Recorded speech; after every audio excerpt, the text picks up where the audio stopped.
for joining us today on City Talk. I'm Maria Sorreo, and I am joined today by our mayor, Mr. David Bradley, and we are here today in one of your favorite places at Battery Barns. It is. So the last vestige of federal property on the Civic Center site. We're here at Battery Barns in the process of working with the Coast Guard to get it turned over to us. Yes. And we'll have the entire Civic Center. And we'll talk about some really cool plans with Battery Barns and some of this property later. It sounds great. Let's start off though with the landslide emergency. It's been the end of June, so halfway through the year. What is the situation? We have seen some dramatic improvements in the landslide on the east side over by Beach Club and Seaview area. Things have really slowed down. A lot of our mitigation measures have really paid off.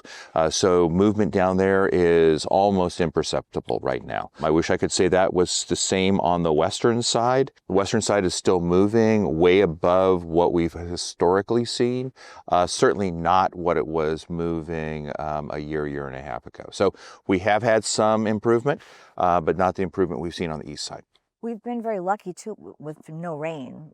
Oh, absolutely. So a combination of the emergency measures that we put in last winter by lining some of the canyons to convey the water out to the sea, drilling the deep dewatering wells throughout the landslide and extracting water. We've done that in conjunction with the Abalone Code Landslide Abatement District, as well as the Klondike Canyon Landslide Abatement District. So the three organizations have really been working in concert together to improve the landslide or retard the landslide as much as possible. And we've seen some great results. Very good. And also, I'm sure the latest news about the new fire zone maps. It's interesting. A year ago, when the draft remediation for the fire zones for Zone 0 came out, we had a lot of comments from the public on, well, this is going to be really impactful to me and to my property. After Pacific Palisades and the Altadena fires, a lot of residents are now flipped 180 degrees going, how can I get ahead of this? I think Altadena really demonstrated the idea of fires moving from house to house to house, in fact, even jumping houses, even in a residential neighborhood, still being prone to fires. So people are really looking at that. CAL FIRE redrew the fire maps. Some of Rancho Palos Verdes is no longer in a very high fire severity zone. Some of the city still is. So our residents should go onto the city website. There's a link to the CAL FIRE map. You can put in your address and then it will actually bring it up and show you exactly where you are. What makes a high fire severity zone? Do we know that? So it is interesting. It does look like there was, my opinion, some of the properties that were taken out of it that really should. I mean, they abut next to canyons and things like that. That you would think would be in a very high fire zone. The residential, more neighborhoods, for instance, down off Western, off of Toscanini, those areas don't look like they're as subject to fires like that. So I think it's a process. Yeah. I don't think CAL FIRE gets it right every time. I don't think they'd say they get it right every time. They're doing the best they can for sure. On June 17th, the council passed the budget, capital improvement plan, and goals. What will next year bring in terms of revenues, projects, and goals? So we did pass the budget. We're still struggling with how to pay for the landslide. Right. We continue to fund maintaining all of the emergency infrastructure we put in over the last 18 months. That is a huge drain on the city's budget. We are spending well beyond our revenues. Though we can't abandon the infrastructure that we put in, we are committed to keeping PV Drive South open. If PV Drive South were to close, it would really be an existential change to the peninsula. It would drive all the traffic on the seaward side over to PV Drive North, which is already impacted. So that would just be something that we just couldn't afford, as well as the sewer trunk line and the effect on our residents over there. So we're committed to doing that. It's still a major issue for our budget. We can continue to do this for a little while longer. We're still looking to our federal and state friends to help us mitigate the landslide, to be able to put in some real long-term solutions to retard the landslide. We have a whole series of projects that are shovel ready.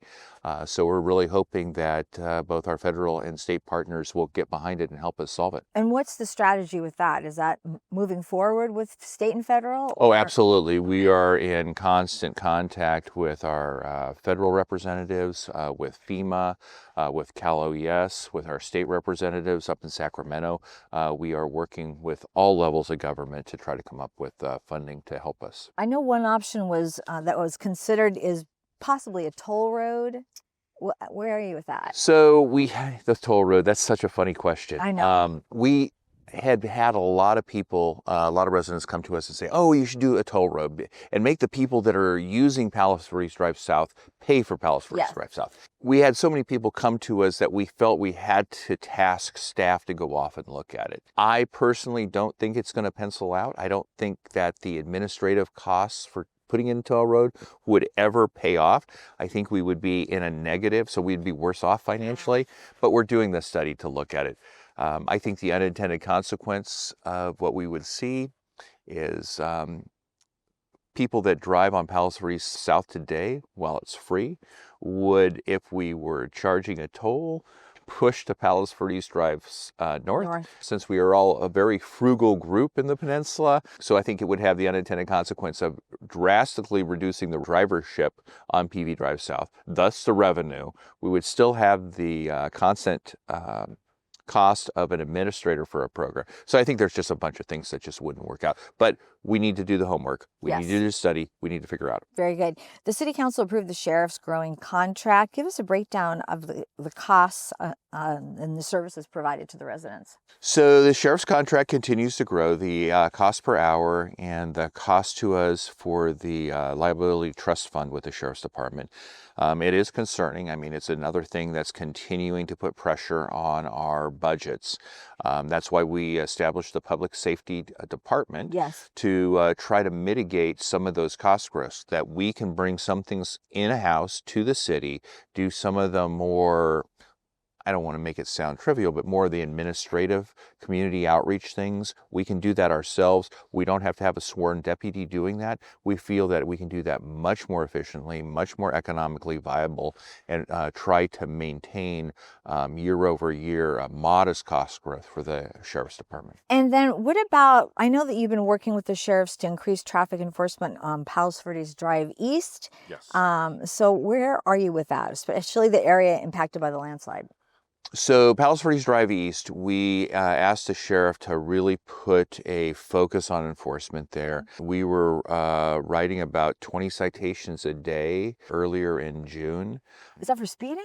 For speeding, for unsafe turns and things like that. Unfortunately, Palos Verdes Drive East has become a recreational road. Many people unfortunately have abused it. They look at it as like a little mini Laguna Seca. So we really pushed up the enforcement stops, giving people warnings, giving people citations, really trying to educate the public again that it's unsafe to drive over, depending on the area, 35, 40 miles an hour, going down the switchbacks, or even on the north side towards the reservoir. In fact, driving over here today, I noticed overnight there were a couple areas where people had driven off Palos Verdes Drive East into either a fence or into a driveway, and that's happened over the last 2 days. Seems like such common sense to go slow through that area because it's not Laguna Seca. I know, and it's not. And you have people coming out of their driveways. So the residents over there had really lobbied the city to really help with enforcement, and we're committed to making it as safe as possible. And I know that, you know, public safety is always the #1 goal of the council and of the city, whether the council is asking for more sheriff's patrols or more goats to prevent the wildfires. What is your message to the residents? Are you calling me a goat? I'm not, but we had the goats on our last show. Yes. That we did Studio RPV. It was exciting. We had them right here, and they do a lot of work for us. Absolutely. I mean, goats are such a great idea. I mean, it is a ecologically very sound way to do brush clearance. Yes. You don't have to get somebody in there with a weed whacker, go through all the brush. They get in there and they just eat away. They're happy, we're happy. We have to get them down here. There's a lot of overgrowth There down is. here. Uh-huh. We'll get the goats down here.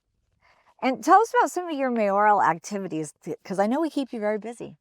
It's funny when you start to think about becoming mayor or getting onto the city council, you don't understand some of the time commitments. I know a couple of our first term city councilmen this time. I was talking to one of them the day before yesterday and saying, "So, what do you think?" And it's like, "This is a lot more than I thought." It's a lot of work. Anyways, so May was our Mental Health Awareness Month, so we were really trying to reach out and do city services and county services for people's mental health.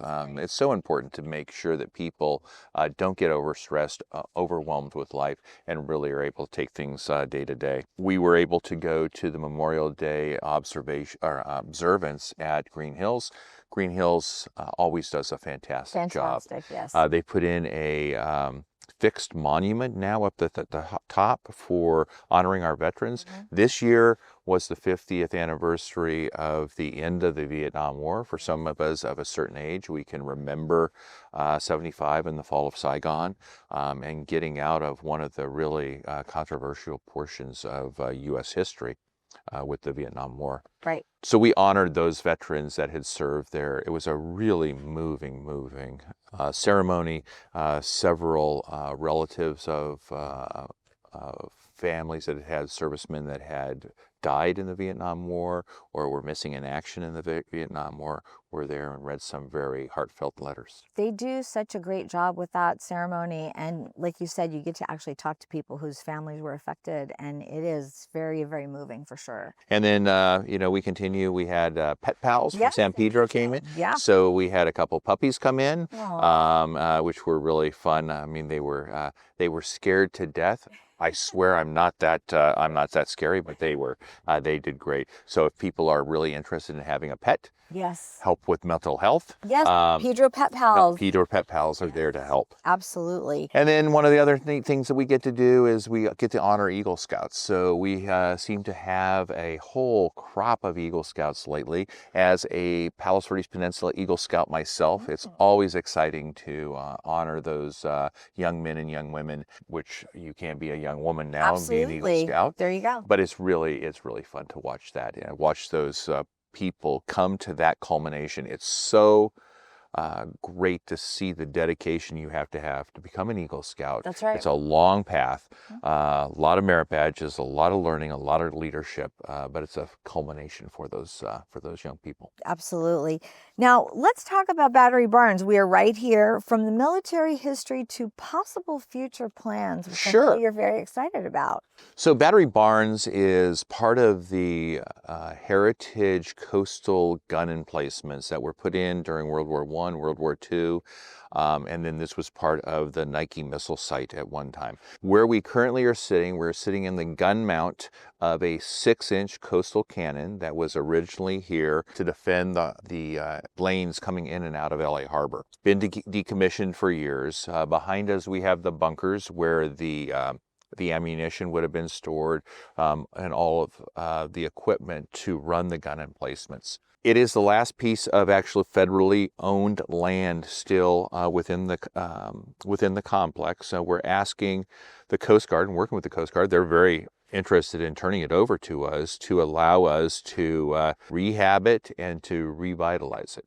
What you were talking about is this is, we think, the absolute perfect site for out of the rubble Wayfarers Chapel rebuilding. So we've been working with the Wayfarers Chapel Board of Directors. They have drafted up some architectural plans of what it would look like for Wayfarers Chapel to be rebuilt here. It would be off to our right, camera right, our left. Yes. Overlooking the lighthouse and Point Vicente Interpretive Center. It would be on the brow. The idea would be you would park over towards where City Hall is now. You wouldn't see the chapel until you came around the hill. So it would kind of appear out of the earth. It would be sitting up on the brow as you were coming along PV Drive South, up on the hill, overlooking Catalina, overlooking Point Vicente. Beautiful. I mean, it couldn't be a more spectacular site. it really also conforms to the vision of Lloyd Wright on how he wanted to see the chapel, which was on the brow, similar to the heritage site down towards the landslide, Right. but it would be sitting there looking like it's coming out of the ground, coming out of the mist. So we'll see a lot of the time and energy put into that project. So I know. Absolutely. I mean, the federal government never moves quickly. No. So especially in land divestitures, but we are working all levels of the government. Everyone that we've talked to thinks this is a win-win. Yeah. It would be fantastic to see a National Historic Site rise from the rubble and be rebuilt. The board of directors for the Wayfarers Chapel is committed to keeping Wayfarers Chapel in the city of Rancho Palos Verdes and on the peninsula, and we couldn't be happier to help them. That's such a beloved landmark for sure. You are going to be very busy this month because there's so many things going on in the summertime here in Rancho Palos Verdes. We've got 4th of July coming up. We've got movies in the park. Yes. You keep our residents going there. So 4th of July absolutely is coming up. One of the big celebrations here in the city. We're going to have a huge drone show this year again. I will admit the first year I was a little hesitant on the whole drone thing. It's like, that doesn't sound. I am a believer. Yes. What the drone company that we have contracted with can do is amazing. And every year we've added more drones to it, make it more spectacular. So on the 4th of July, come out in the afternoon. 3. And we'll have bouncy houses, we'll have games, we'll have a pie eating contest for the kids, all sorts of fun activities. Yes. Then in the evening, just after dark, we will transition to the drone show. So make sure you get here early. Right. Enjoy the whole day. Free parking. Just come on down to City Hall. Don't get here right before the drone show. You will not be able to get parking. It will be a gridlock. We had that happen last year. Yes. Some people thought they could, zoom in 5 minutes before the show, get here early. Because everybody comes out. Exactly. Yes. It's a wonderful time. And speaking of the drone show, so many other people are doing drone shows now. Absolutely. Dodger Stadium, I think I've seen several places where they'll have still a fireworks night, but they have a drone night as well. So well, I will say better. The drones are for the environment and air quality is a huge improvement. Because of the topology of the LA basin, 4th of July is some of our worst air quality when everybody is doing a fireworks display. There's a lot of particulate matter that's put into the air. So drone shows can be as spectacular and healthier for us. And we want to remind everyone that there are no fireworks permitted here. Absolutely. Needless to say, as you look around where we are in the place that you would not want to see any fireworks. You don't want to see anything catch on fire. We don't want something that happened in the Palisades to happen on the peninsula. Right. So all 4 cities have a no firework ordinance. Rancho Palos Verdes has some very steep fines if you're caught lighting off fireworks within the city of Rancho Palos Verdes. Please don't do it. It's not because we want to be a buzzkill. No. It's because it's safety. And I guarantee you it would be a huge buzzkill if we actually had a grassland fire anywhere in the city due to that. So just come out here for the 4th of July and enjoy the drone show and be safe. Be safe. Absolutely. Okay, and then we're going to have movies in the park, a lot of things going on. So always go to our website at rpvca.gov and you can get all the dates and times. Now, what other mayoral announcements do you have for us? So on August 1st, we'll be doing, I and the department heads will be doing State of the City, 7:30 on August 1st at Ladera the Community Center. You'll get to hear me talk about a lot of things that we just talked about, and then do some questions and answers of myself, city staff, and the rest of the city council on anything that our residents may want to have more information on, express their views on things. It's always well attended as well. It is. Come on out. It will last about an hour, maybe a little bit longer, but we'll kind of go over everything in the city and where we are and where we're going. Very good. Anything else you want to throw out there while we're here? No, no, I say no and then I start talking. The city's doing well. I Yeah. mean, we're in a great place. Financially, we still are struggling with some of the impacts of the landslide. I think we have a great plan on how to fix the landslide, or certainly drastically retard the landslide and maintain Palos Verdes Drive South and reduce the repair costs on Palos Verdes Drive South, which has been a huge portion of our emergency response, is just repaving, regrading, and straightening out Palos Verdes Drive South. We have a great plan, need money. I think we are getting some traction with our federal and state partners. I'm very hopeful in the near future that we will see some movement. Having the BRIC grant canceled was a huge disappointment to the city. Yeah. That took, depending on the portion of the BRIC grant, $18 to $26 million away from the city that we were planning on using for doing real infrastructure to help retard the landslide and stabilize Palos Verdes Drive South. But I do think that there are other federal and state finances that we can go after, and we're going to continue to push that. Well, and you're always very dedicated to getting all of this done. So Oh, absolutely. That's very helpful. Before we go, I just wanted to close the show with a memory of our longtime resident, Gordana Swanson. She passed away at 90 years old. And my coworker, Liz Brown Swanson, that was actually her mother-in-law. Yes. She was involved in city government for many, many years, and she loved the peninsula. She was a resident for almost 60 years, I believe. And she was just such a wonderful lady. She was a Kings fan. She always just had great care for this area. And so we will miss her greatly. Send our thoughts and prayers to the family. But she was a very unique, wonderful lady. Force of nature. Yes, she was a force of nature. Very, very much so. All right. Well, Mayor, thank you for being here and catching us up on everything. And thank you all for watching. I'm Maria Sorreo, and we'll see you next time on City Talk.